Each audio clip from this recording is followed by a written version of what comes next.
Prime minister ने कल जो एड्रेस किया उसमें वादे कई किए हैं। वो वादे आपने सुन लिए होंगे, इसलिए मैं पढ़ना नहीं चाहता कि बहुत ज़्यादा उसके अंदर बातें कही गई हैं, क्योंकि ऑपरेशन सिंदूर जो नाम रखा गया और उसी के अकॉर्डिंग टू एक्ट किया सेनाओं ने।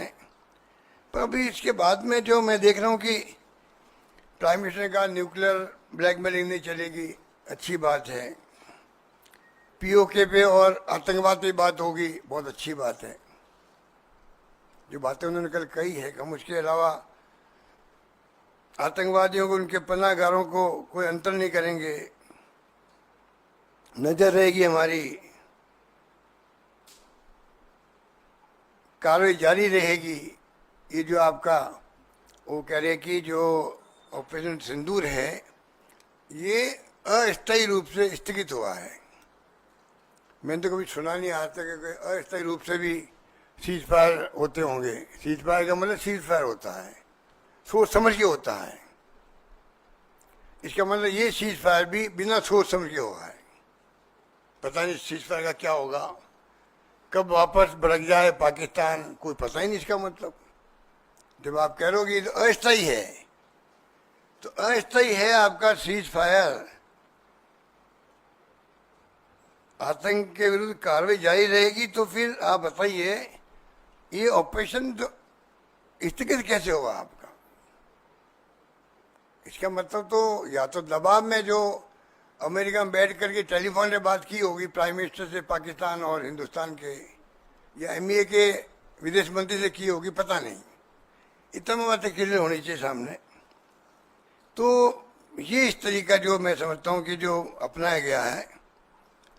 और फिर मैं कहना चाहूँगा कि जब पूरी विपक्ष आपके साथ है, पूरा विपक्ष साथ में आज भी आगे भी रहेगा, तो क्यों नहीं आप खुद भाग लें मीटिंग के अंदर। ऑल पार्टी मीटिंग की बात तो की जा रही है, उनको भाग लेना चाहिए।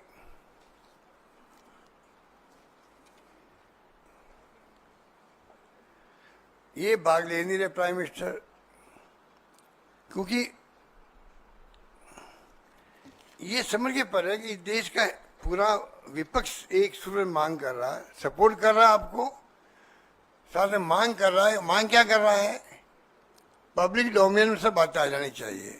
अगर पार्लियामेंट सेशन चलेगा, उसमें बहस होगी, तो आपकी सोच क्या है, पाकिस्तान में एक्चुअल में क्या हुआ, आपने क्या किया, आपकी नीति क्या है, जो आप कल बोले हो, ये अगर रिकॉर्ड में आती है, पूरा देश सुनता है।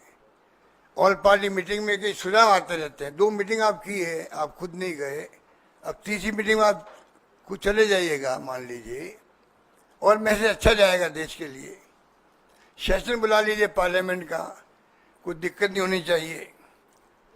क्योंकि राहुल गांधी जी खुद आगे बढ़ करके हमें चेता रहे हैं, वार्न कर रहे हैं देश को। कोविड के वक्त में देख रहा था, जो उन्होंने कहा कोविड की स्थिति बनेगी, आखिर वो स्थिति बनी उस वक्त में। उन्होंने कहा चाइना पाकिस्तान के साथ में, जो आपकी चाइना के साथ दोस्ती की बात आप कर रहे हो, या जाके मुल्कों के अंदर गले मिल रहे हो कई मुल्कों के राष्ट्र अध्यक्षों से, ये तमाम बातें जो है, ये आने वाले वक्त में आपको एहसास होगा कि कितने बड़े धोखे हमारे साथ हो रहे हैं। अब बताइए, इतनी बड़ी घटना हो गई और कितने राष्ट्र हमारे साथ खड़े रहे, ये बताना चाहिए पार्लियामेंट के अंदर और ऑल पार्टी मीटिंग के अंदर। पाकिस्तान के साथ तो अजरबैजान था, और साथ में वो टर्की लग गया। टर्किया का नाम हर टर्किया हो गया ना, मतलब हम तो बचपन में टर्की सुनते आ रहे हैं।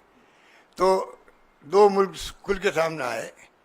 अमेरिका एक दिन कई बात कह रहा था, दूसरे दिन तो सीज़फायर करवा लिया। बाकी मुल्क भी जो है ना, हमारे पड़ोसी और ना दुनिया के मुल्क, जिस प्रकार अन्याय हमारे साथ में हुआ था पहलगाम के अंदर, जिसके कारण ये घटनाएं हुई, खुल के आना चाहिए। मेरी दृष्टि में कोई मुल्क हमारे सामने आगे खड़ा नहीं हुआ, उसके जवाब देना चाहिए प्राइम मिनिस्टर को।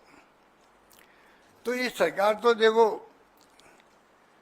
मॉरल अथॉरिटी और मॉरल करेज खो चुकी है। ये सरकार जिस प्रकार से इन्होंने सीज फायर किया है। ये मौका था पाकिस्तान के आतंकवाद को हमेशा के लिए नेस्तनाबूद करने का। ये 6 महीने बाद में आने लग जाएंगे वापस आतंकवादी। 35 साल से हम देख रहे हैं, 90 के बाद में लगातार देख रहे हैं, 35 साल हो गए, आतंकवाद रुकने का नाम नहीं ले रहा। कितने लोगों की हत्या हुई है, चाहे हमारे आर्मी के हो या पैरामिलिट्री फोर्सेज के हो, BSF के हो, सिविलियंस हो, तो कब तक भुगतेंगे? ये मौका था हमारे लिए, गोल्डन अपॉर्चुनिटी थी, प्राइम मिनिस्टर खुद के लिए, देश के लिए, गवर्नमेंट के लिए, पूरे देश के लिए थी, उसको हमने खो दिया सीज फायर करके।